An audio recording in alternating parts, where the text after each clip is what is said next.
Good morning. Today we'll discuss the subject of borewells with Mr. Ashok. And due to his last 30-40 years of experience in this subject, he will tell us some do's and don'ts and problems and issues connected with borewells, and which is a hot topic because everyone needs water. So Ashok, tell us your experience with borewells and a little bit advice for people who want to know about it. Because if you look at the whole Indian agriculture scenario, most of the crop, it is water is a lifeline. So what happens is invariably we are in an arid zone. Our Deccan Plateau is an arid zone. So to depend upon water is either watershed programs or it is the tube wells.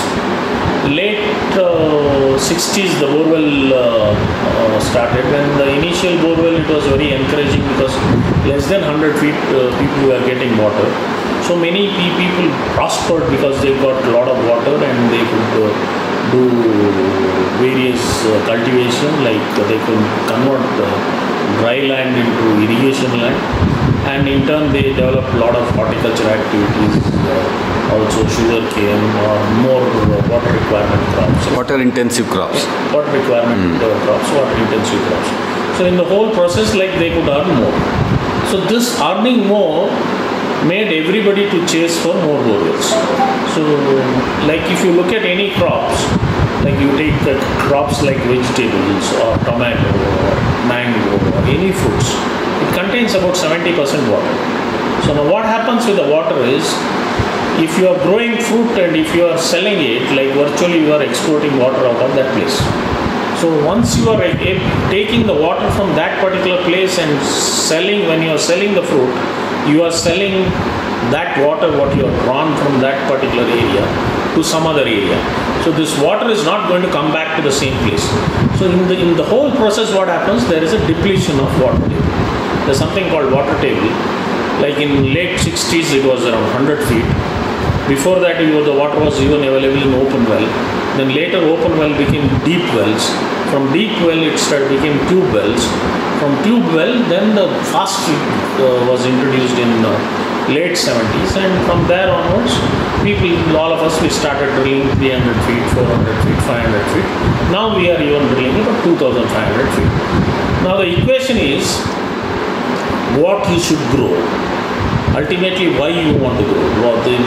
Basically, what you do is you want to earn money. In the process of earning money, what you do is you pump water from the ground, you grow various crops. These crops, whatever it yields, generally maybe it is sugar cane, maybe it's fruits or vegetables. Along with this, the water from that area gets exported to some other area. For example, if you take people from South Canara, they keep telling that you don't take water from Netravati to Ethinhole to Kola. But on the other way, virtually the tomato and cabbage and whatever it is grown from this place was supplied to coastal area.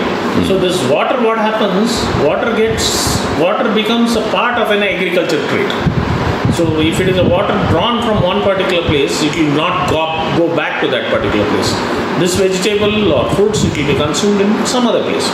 So there will be depletion of water in that area. The depletion leads deeper and deeper and deeper borewells. In the whole process, we are now ended up with around in and around Bangalore or in and around Deccan Plateau, even up to 2,500 feet or more also. When I started my cultivation in Bangalore in 92, water was available in less than 300 feet. Today, I have drilled about 197 borewell as on last week. The average depth is around 1,500 feet. And the cost of drilling and installing pump set is more than about 8 lakhs rupees. And if you want to pump water from that, hardly about 2000 gallons water, that is around 9000 gallons water. Or in terms of ordinary people, like when we talk about inches, that is about 2 inches of water. To pump that, you require about 15 HP pump set.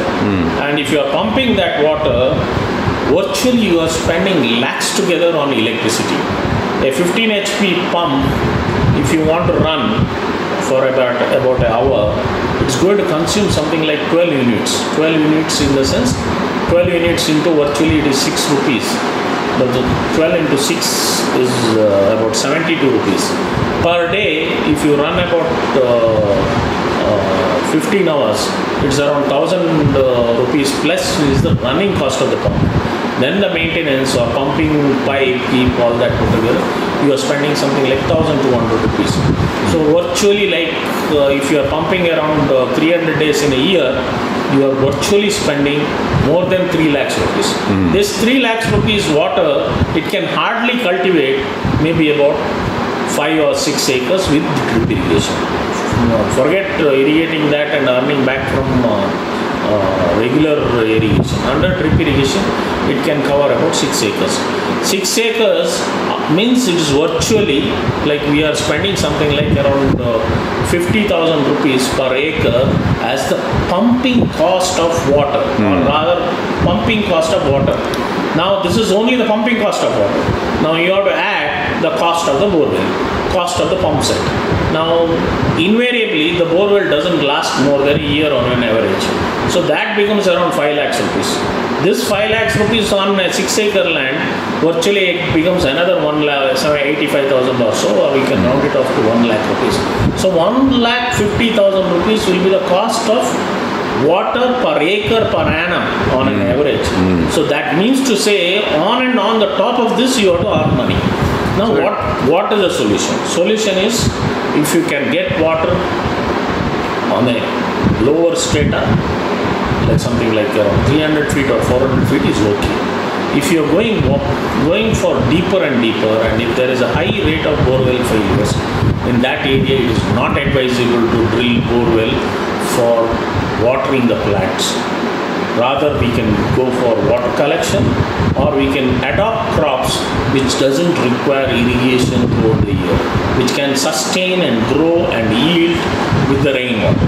There are a lot of crops, or a lot of timber crops, or a lot of fruit crops which doesn't require water. We can adopt that kind of crop, and if you are able to earn little less money also, the actual profit per acre will be much higher than growing the crop which is little more water intensive. Also, it is sustainable. Otherwise, if you go on boring, You can't sustain. these For borewells, example- you can't build a For future on example, them. I know, like when we were cultivating banana, see, the borewell fails somewhere in the month of December or somewhere in the month of February. So by the time you drill and you get sufficient water, that whole crop of that particular batch, it is gone. It's gone in the sense the yield gets reduced by 30 or 40%. So that way, continuity of your water, if it is not available also, it is an issue. But if you go for hardy crops, like for example in Dodbalapur, we are growing, there's a particular variety of jackfruit. It's called Tootgere variety, which is a nice, very, very attractive fruit. And people come and buy it for 60, 70 rupees, rupees, or even more than 100 rupees also sometimes. The fruits, it doesn't require water. In terms that gives us much more profit, virtually equivalent profit to grape cultivation. The profit per acre is what we should target. It is not the volume of the money what it generates, is not a criteria. Profit per acre and sustenance over a long period, that should be the target.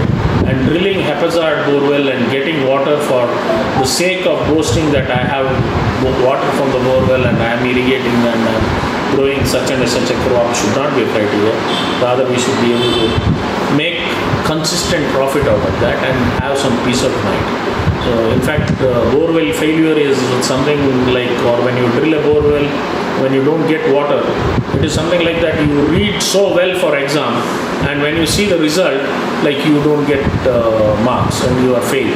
Similar way, like when the borewell, which is a yielding borewell, when tomorrow morning when it is failed, like it's virtually like it hurts a lot, and you get sometimes depressed by this kind of situation.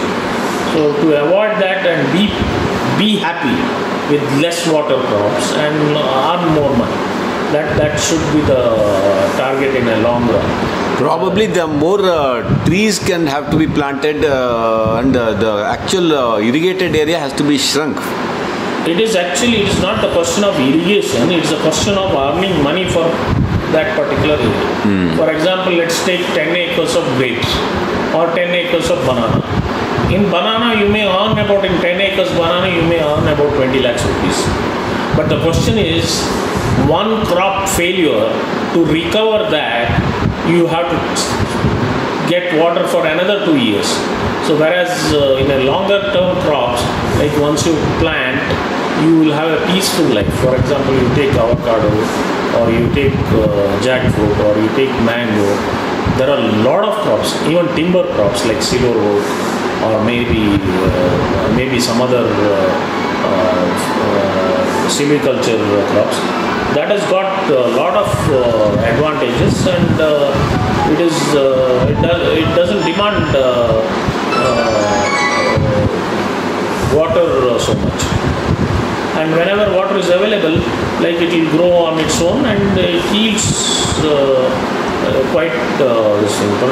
Cost per unit of for every unit yield, how much water is required, that should be the target, and optimization of water usage should be the target. Now, the way things are going, every year the depth to which the borewells have to be drilled is increasing by 100 feet, for example. Almost. So what will happen after 5 to 7 years according to you, or 10 years? See, like for example, like I started cultivation in Bangalore around 90s. Those days it was 300. And it became like in 97 it became around 500. And in 2006 it became around 750, 800. And now it is around 2019, it is around 1500 feet. So between 90 and 2019, it is about 90, then 2000, 2010, and let's say in 30 years, it has gone up by almost around 1200 feet. So 1200 feet is become deeper. There is also another aspect for the water. Unless you get a good quality of water, especially the electrical conductivity of water, it becomes higher and higher when you go deeper and deeper borewell, when we get it from the deeper and deeper borewell. Electrical conductivity of water, if it is higher, it blocks many nutrition, and plant cannot also grow in a proper way. So that way, it is not the target of getting water from the depth. You should also be able to get a good quality of water from that borewell.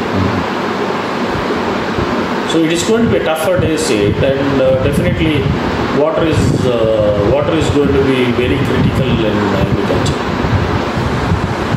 So in a nutshell, we can say that if you are thinking of digging deep borewells and going for farming, it's a recipe for losses sooner or later. It will be like when bad luck hits, it hits without notice. So if you are depending upon borewell water, the chances of you being hit by a bad luck is definitely brighter. If you are not depending upon a borewell, like for example, if you have 10 acres, at least say 70% of your crop should be not depending upon borewell. It should be like you have different ways to irrigate the crops. For example, you can go for water collection. I'm not talking about the water harvest. First is we should collect the water. Second thing, whatever surplus we have, with that we should be able to water from the collection. If you can't store, then that water should be used for recharging the bore wells or recharging the groundwater. Now, Excess flow of. yeah, because see, in water collection, what happens? Whatever the water you have collected, you are going to get it for use. But in case of water harvest, whatever you have collected and whatever you have done the recharge, you don't know whether you are going to get it back. You may get it, or somebody else may get it, or nobody may get it. So that is how it goes. So collection is the best source.